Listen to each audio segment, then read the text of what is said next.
Dani kalau nggak salah ya ini ya, nomornya. Ustadz mau tanya, misal kita dapat bingkisan yang salah satu isinya beras, terus beras tersebut kita buat untuk zakat fitri, apakah boleh Ustadz? Terus untuk sholat Jumat, apa ada sholat qobliyah dan ba'diyah seperti sholat duhur? Ya, baik. Telah disebutkan di dalam hadis-hadis Nabi SAW tentang jenis makanan atau jenis barang yang kita bisa gunakan untuk zakat fitri. Ya. Memang kalau kita mengikuti pendapat jumhur, sebagian besar dari ulama itu zakat fitri itu hanya terbatas kepada makanan pokok. Jadi kalau kita ya beras, kalau orang lain mungkin gandum atau mungkin yang lain. Nah, tapi kalau kita melihat pada hadis Bukhari yang diriwayatkan Bukhari, zakat fitri itu boleh ya macam-macam apa yang disebut makanan.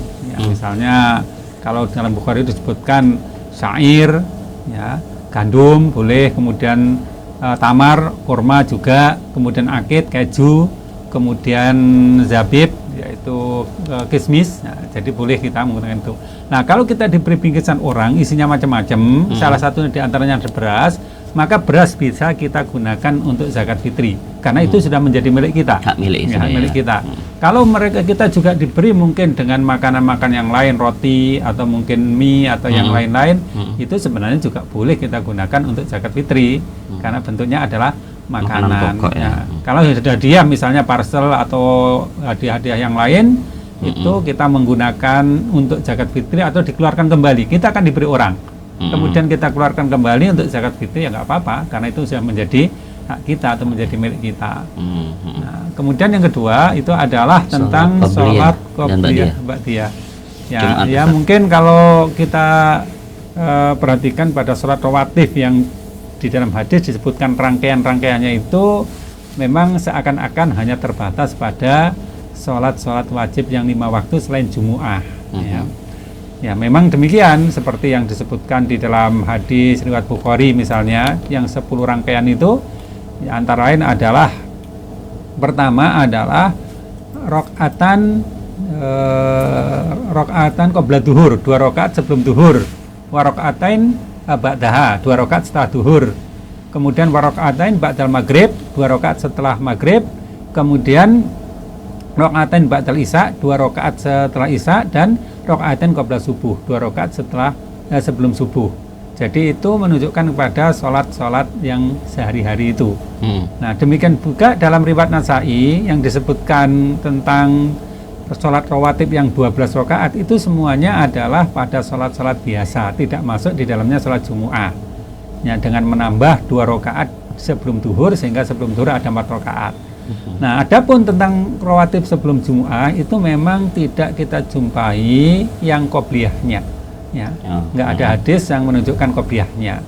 Nah, sebagian ulama itu mengkiaskan dengan duhur. Jadi Jumu'ah dikiaskan dengan duhur, sehingga ada rawatib qobliyah duhur. Ya, karena kias dari salat duhur tersebut. Ya, walaupun sebagian lain mengatakan tidak dibenarkan di dalam ibadah kita menggunakan kias. Kenapa? Memang salah satu kaidah usul fikih mengatakan la qiyasa fil ibadah, tidak ada kias di dalam ibadah. Tapi bagi yang membolehkan maka ada ya qobliyah duhur, qobliyah Jumu'ah dikiaskan dengan qobliyah duhur. Nah, kalau qobliyah duhur, nah itu ada tadi disebutkan 2 atau 4. Ya, 2 atau 4, boleh 2 rakaat, boleh 4 rakaat. Kalau rangkaian 10 rakaat 2 rakaat, kalau rangkaian 12 rakaat 4 rakaat. Jadi qobliyah duhur ada 2 macam tadi, boleh 2 rakaat, boleh 4 rakaat. Nah, kalau dikiaskan kepada sholat Jumu'ah, maka qobliyah Jumu'ah juga boleh 2, boleh 4 tadi. Nah, namun ini kan menjadi perdebatan karena apa? Karena tidak ada kias dalam ibadah tadi, la qiyasa fil ibadah.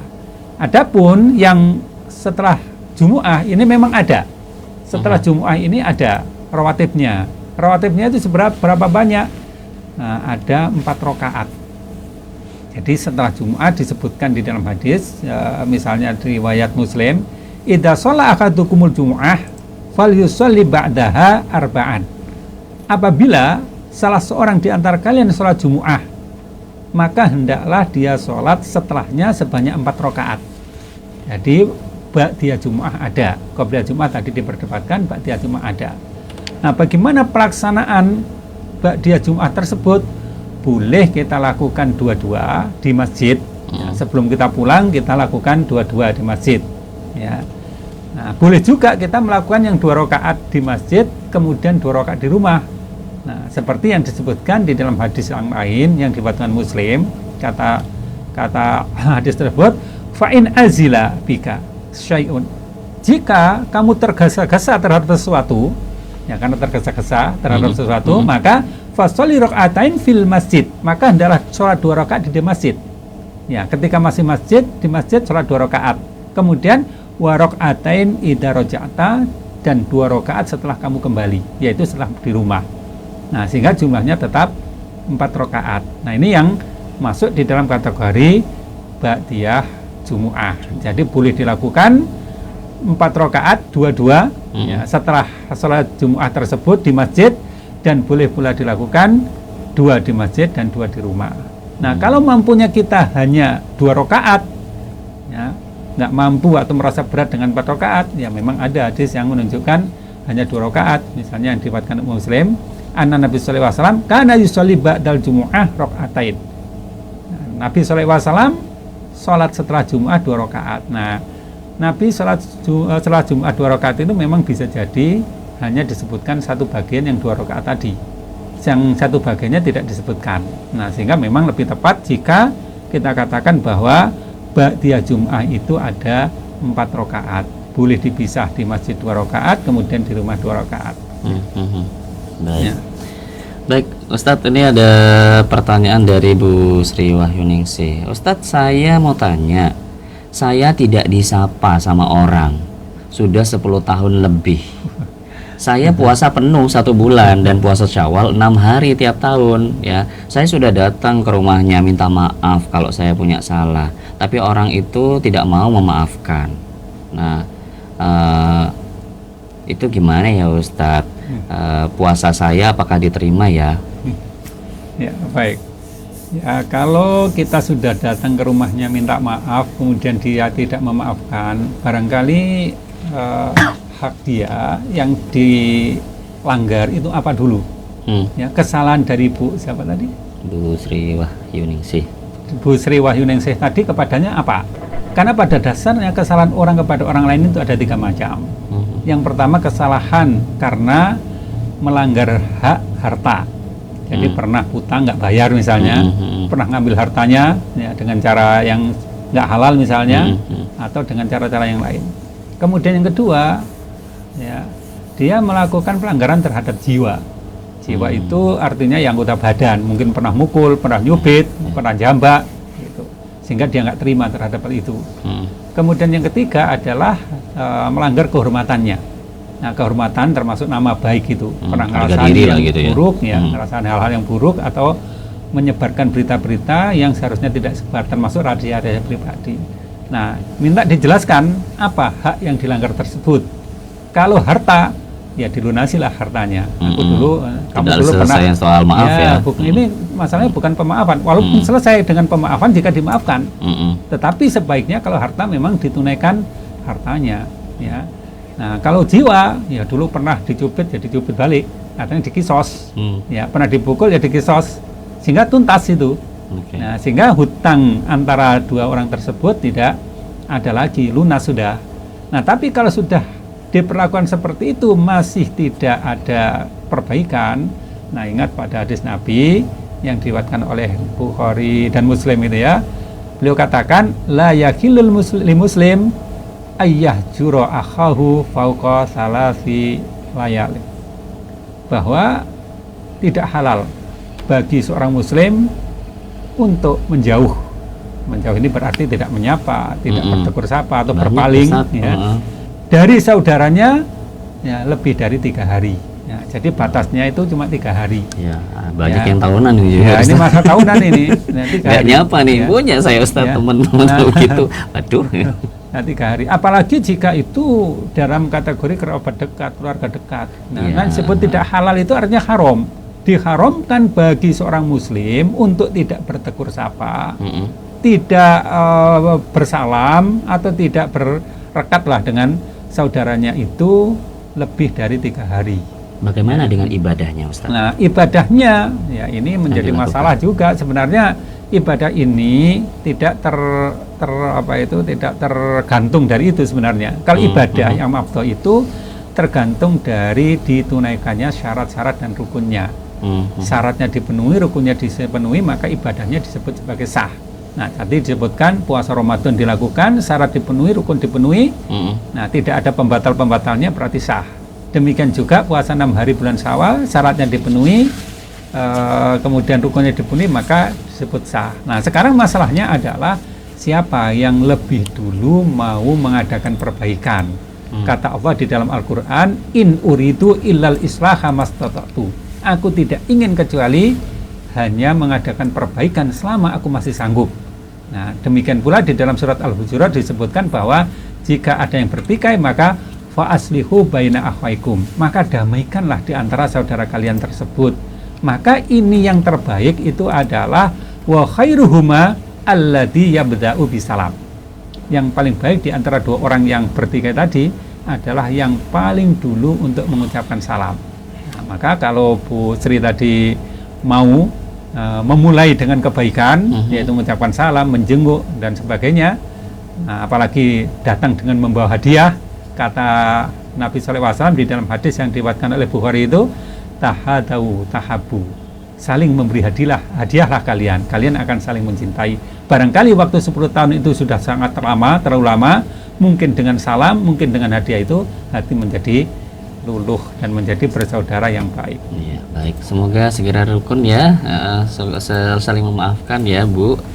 Oke, sabar dulu pemerhati Prosalin untuk Anda yang bergabung lagi, karena sama yang tadi soal zakat fitri nih Ustadz ya. Dari siapa ini? Sebentar loh. Dari Muhrindawati tadi ya. Ini katanya kebetulan beliau tadi menyampaikan sudah menyerahkan zakat fitrinya ke pihak masjid, Ustadz. Nah, terus beliau berhari raya hari Jumat besok. Ini kan sudah ada yang menetapkan besok ya, Ustadz ya. Nah, terus ikut yang besok, dan ternyata pihak masjid ini juga besok mau menyerahkan zakat fitri menyalurkan. Nah, bagaimana dengan niatnya? Apakah sah atau tidak nih, Ustadz, dari yang bersangkutan? Jadi yang bersangkutan sudah meniatkan dan sudah mengeluarkan ya. Zakatnya sudah dikeluarkan, sudah diberikan kepada panitia yang di masjid tersebut atau mungkin panitia-panitia yang lain, maka itu sudah selesai bagi dirinya. Adapun selebihnya itu kan tugas panitia untuk menyalurkan kepada yang lain. Nah, apalagi kalau misalnya ya lebih bagus bisa ditunaikan sendiri kepada yang berhak, itu tentu lebih bagus. Kita lebih tahu tentang sasarannya, ya kondisi bannya bagaimana, dan juga mungkin bisa ditambah dengan mempererat persaudaraan antara kita dengan penerima tersebut, ya, yang terdekat lah ya, keluarga atau tetangga. Apalagi gitu kalau ya. bisa keluarga itu tentu lebih bagus ya. Ada keluarga yang kekurangan itu lebih bagus. Tapi kalau kadang-kadang kita memang secara sosial kan kurang tahu tentang kondisi luar. Yang tahu adalah takmir masjid atau RT, mungkin RT gitu gitu ya. Jadi kita gunakan mereka atau kita meminta bantuan mereka untuk menyalurkan zakat kita. Itu ya nggak apa-apa juga ya. Tapi ya misalnya kalau kita tahu bahwa itu ditunaikan sebelumnya, ya alhamdulillah. Kalau nggak tahu, kita serahkan saja. Yang penting kita sudah menyerahkan dan insya Allah sebagai zakat yang diterima itu. Adapun keterlambatan itu kan tanggung jawab dari panitia ya. Tanggung jawab dari panitia, dan insya Allah tidak berpengaruh terhadap niatnya yang sudah benar tadi. Ya, baik Ustadz. Ini berikutnya ada siapa? Assalamualaikum. Oke, silakan dicoba lagi ya. Assalamualaikum. Waalaikumsalam warahmatullahi wabarakatuh. Dari Bu Nur Arofa. Oh iya, oke Bu. Tentang apa Ibu?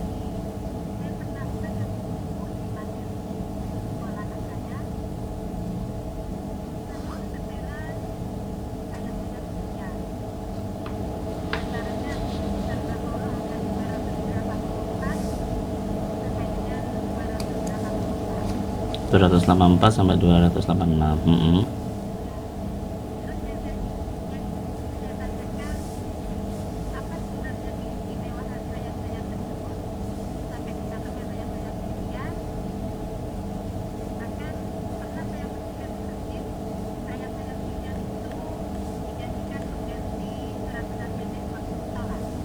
Ya.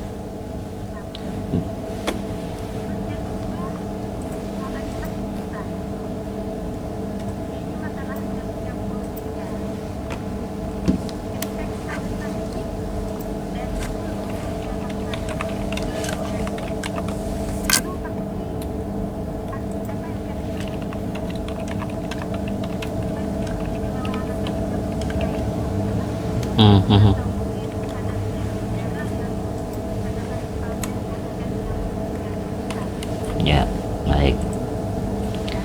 Baik. Ya, terima kasih Bu Nur. Waalaikumsalam warahmatullahi wabarakatuh. Tafadhol Ustadz. Yang pertama tadi soal ayat-ayat pilihan. Apakah benar itu Ustadz? Ya, memang pada dasarnya seluruh ayat Al-Quran itu setara. Ya. Jadi semua ayat-ayat yang Allah turunkan itu setara. Tidak ada yang ini lebih bagus, ini lebih buruk. Ya, karena semua berasal dari Allah dan tidak mungkin kita mengatakan yang dari Allah itu lebih buruk atau lebih bagus. Semuanya sama. Hanya saja memang ada beberapa keutamaan.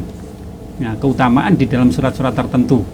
Ya, memang nggak bisa dipungkiri dan Allah juga menjelaskan demikian, Nabi juga menjelaskan demikian. Sebuah contoh misalnya ayat kursi. Ya, punya keutamaan atau punya fadilah. Kemudian juga misalnya yang disebutkan tadi adalah akhir Al-Baqarah dari surat tadi. Al-Baqarah tadi 284 sampai 286 itu ada keistimewaannya. Keistimewaan yang pertama apa? Nah, jika kita melihat pada kandungan isinya, maka itu memang sangat istimewa. Ya, kita lihat kandungan isinya. Jadi pertama, kalau kita membaca Quran atau kita melihat Al-Quran itu, mungkin yang pertama yang kita perhatikan bacaannya ya. Ya, kita pasti membaca karena Al-Quran memang bacaan. Ya, kita disebut Al-Quran karena itu bacaan. Dan Rasulullah SAW juga diutus oleh Allah memang untuk membacakan Al-Quran itu.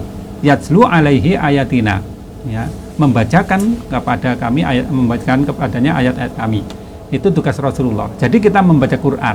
Kemudian setelah baca apa? Setelah baca ya kita renungkan apa yang terkandung di dalamnya. Nah, proses ini adalah proses yang sebenarnya menjadi hal yang sangat penting. Karena dengan melihat pada kandungan isinya kita ngerti apa yang dikatakan oleh Allah, apa yang dimaksud oleh Allah. Nah, sebuah contoh ayat 284 tadi. Lillahi ma fis samawati wa ma fil ard. Milik Allah. Semua yang ada di langit-langit dan di bumi. Nah, jadi sadar bahwa kita ini milik Allah. Langit milik Allah. Semua milik Allah.